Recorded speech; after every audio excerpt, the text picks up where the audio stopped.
अस्सलामुअलैकुम। तुसीं वेख रहे हो साडा यूट्यूब चैनल ते फेसबुक पेज मुबीन एग्रीकल्चर। अज गला मंडी चीचा वतनी तो ज़रे अजनास ते रेटन की गल करसीए।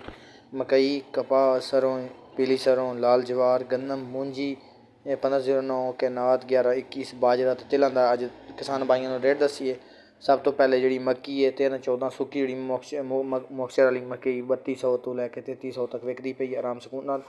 उस तो बाद गिली जी मक्की है वह गला मंडी चीचा वतनी ज़्यादा आ रही है। किसान भाई थोड़ा जहा इंतज़ार नहीं करें, जल्दी करें, जिस वजह से जो मॉक्चर ज़्यादा और रेट जो 2500 तो स्टार्ट हो रहा है सिनी तो गिली मक्की का 2500 तो लैके 2900 3000 रुपये तक। उस बाद कपाह 7500 रुपये तक। सरसों की गल करिए 7200 तो लैके 7600 रुपये तक सरों गला मंडी चीचा वतनी विक चुकी है। उस तो बाद जी पीली सरों है वह रेट दूसरी नालों ज़्यादा होता है, तकरीबन वह 8000 तो लैके 8500 तक विकती पई है।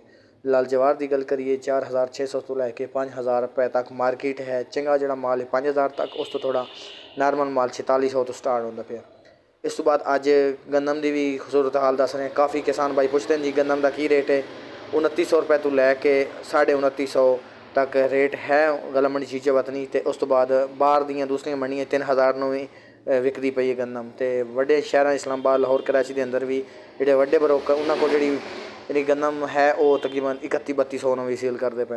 उस तो बाद मूंजी की गल करिए 1509 अच्छा माल जोड़ा है अरवाल वाली साइड पर माल जोड़ा वह रेट ज़्यादा है। तो गला मंडी चीचा वतनी रेट कम 3800 तो लैके 4300 तक हाथ वाला माल विकता पे। 1509 1121 जोड़ा है वह 4000 तो लैके 4300 44-4500 तक विकता पे। उस तो बाद बाजरा 2800 तो लैके 2950 रुपये तक। एक दो डेरी जी है दुक्का डेरी 3000 विकती है। तिलों का रेट 13200-300 तक चंगे तिल विकते हैं। मार्केट जी 11000 तो लैके 13000 रुपये तक है। अगर चंगे तो खरे माल हैं वो 13.5 तक विकते पे। यह मार्केट है। तो दूसरी मंडियों के अंदर 14000 तक भी गल पहुँच चुकी है तिलों की मार्केट। ऐसी अज की अपडेट गला मंडी चीचा वतनी तो, क्योंकि ज़्यादातर मैं हर वाला दिन तो अज मैं सोचा कि गला मंडी चीचा वतनी की रेट जी है दी वजे किसान वीरों को। तो वीडियो वेख रहे हो फेसबुक ते प्यार मुहब्बत नाल वीडियो में शेयर किया करो लाजमी, तो लाइक मंड के किया करो, क्योंकि असं तुहानू डेली अपडेट करते हैं गला मंडी आरेवाल। तो मिलते हैं नई वीडियो नाल। अल्लाह हाफिज़।